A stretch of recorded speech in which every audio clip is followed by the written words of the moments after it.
We're going to disassemble for cleaning the GF25 AR style shotgun.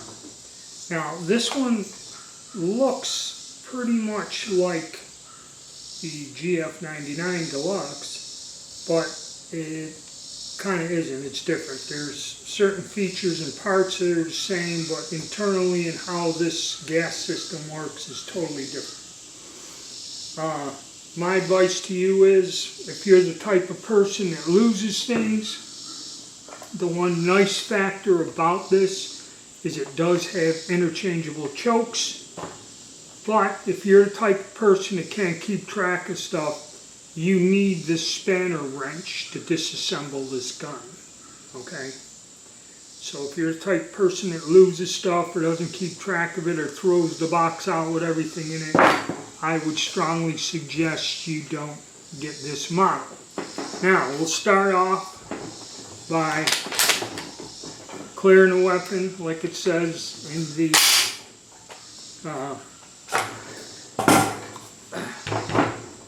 in the manual. And again, this manual really doesn't give you a lot of info. So we got the weapon clear. Put it on safe. So go over here, flip the lever to safe, and we'll start. Much like the G99, you got this one fake muzzle device thing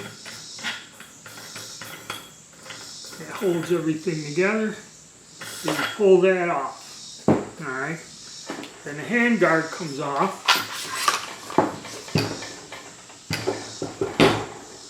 Now will be this here, which is the thing that holds the handguard in, and there's a little detent in the bottom which that false muzzle locks onto with that little ball.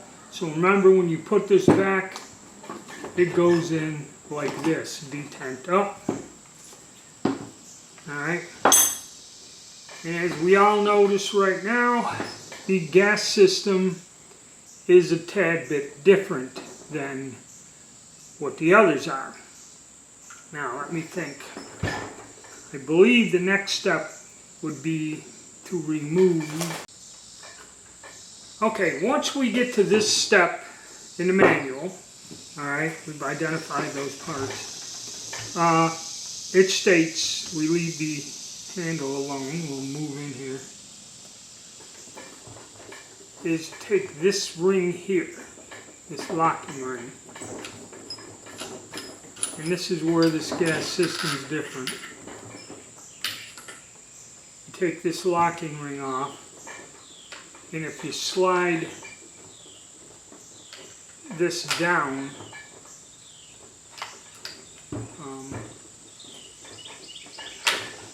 you slide the piston down that has the threaded part. Take these two half-moon rings out of that giant groove in the barrel, and then this will slide forward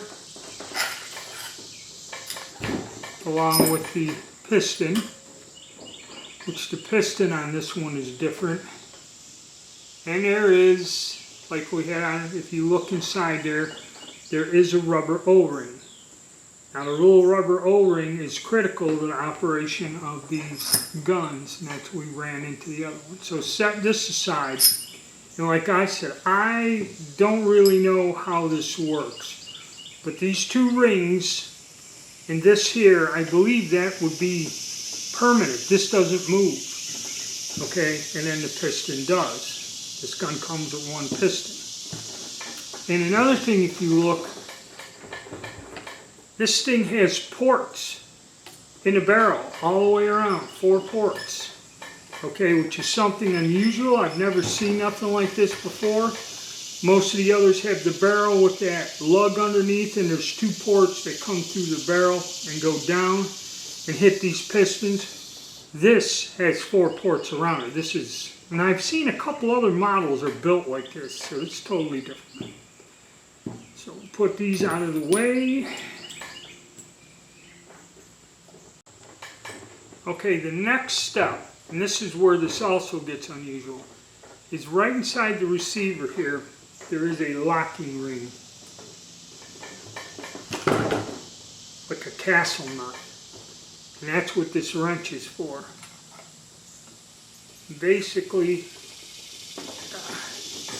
get this loose, and the directions ain't that big, but, you know, counterclockwise is loose to right-hand thread, and clockwise is tighten, or lefty loosey, righty tighty, okay? And so this thing, again, this is unusual. You take this spanner and you loosen this. Now you can, to save time, pull up on this spring if you can, which is a royal pain in the ass, and then try to spin that with your finger at a certain point. But for now, like I'm showing you, this is, and that spring is on there. So let me try to loosen this up. You guys get the idea of this nut. Oh, there you go. Kind of spins by hand somewhat. Alright, a better way for me to show you is you stand this thing up, you yank up on this spring till you get the pressure off of this nut, and you can and turn that nut by hand. Once you get it loose, it should come out fairly easy. As you can see, for me, this is a royal pain in the ass to get that nut. And you continue turning that till it's free from the receiver. Alright, once this nut is free, you got to pull the spring and you'll see it'll come out. They tell you the next step is to remove the op handle. Oh, I forgot. Very, very critical. This one has the that gate we screwed up on this. So when we had this thing back, we should have pushed down. We should have pushed this lever down, which frees the feed ramp, which could be a problem if we try to disassemble it without that down. So I'm sorry about that. That is critical. Make sure you do that. Alright, now the tricky part is you got to kind of move this handle back a bit to get it to line up with the notch where you can actually pull this foolish thing out.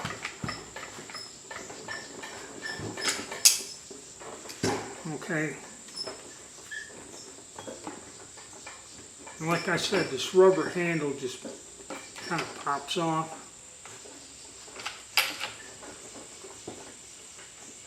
That's about it there. So what I do, I just take some pliers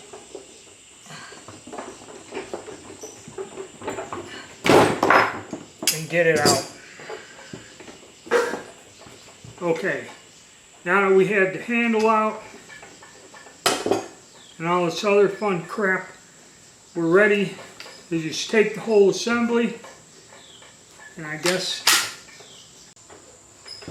alright, so both feed ramp down, handle out, you should just be able to pull the whole thing. I don't know if that's because I don't have it quite locked in. There, like that. And there we have the whole assembly, barrel, bolt, and everything else. But from what I can see,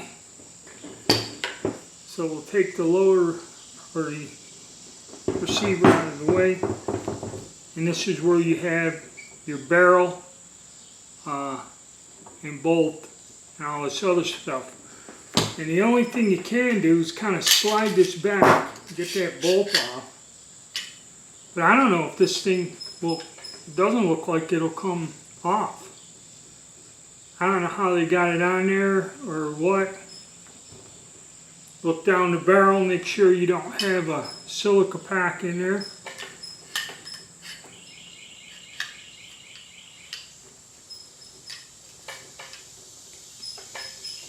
Yeah, I don't even know how you'd ever... So it's best just to leave it here. It's good enough for you to clean it. So I'd clean all the oil and crud off of it, clean the bore out, oil everything, and then we'll try to reassemble it again.